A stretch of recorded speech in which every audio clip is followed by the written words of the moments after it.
Russia is also targeting ISIS strongholds in Raqqa. The country fired several cruise missiles at Syria on Tuesday. It happened just a day after President Obama met with Vladimir Putin in Turkey. Margaret Brennan is traveling with the president in Manila in the Philippines. She shows us how a potential alliance between the two superpowers is developing. Margaret, good morning. Good morning. Well, Russia's already coordinating airstrikes with France. And here in Manila today, the Russian prime minister said the best way to combat ISIS is to unite with the West. And President Obama seemed to agree, but he said there's one catch.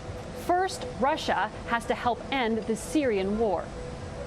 I've also welcomed Moscow going after ISIL.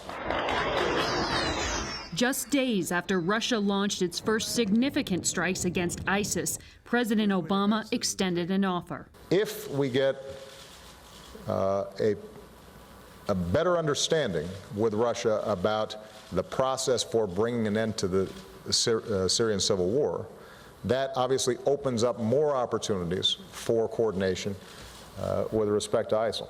The strikes were a major shift.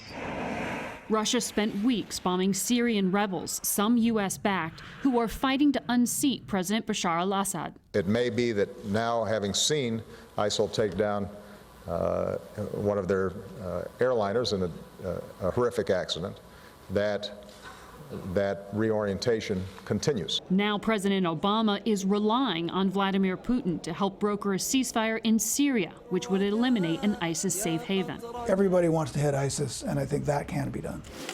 Kremlin analysts say Putin may simply be seizing an opportunity to repair frayed relations with the West. I think that the Paris bombing has produced a short-term kumbaya with Mr. Putin. I don't think it's going to last. I don't think Obama or Putin trust each other, but they need each other right now. Now, the coalition needs to coordinate intelligence to track and target ISIS leaders, and that may increase after the French president visits both Moscow and Washington next week.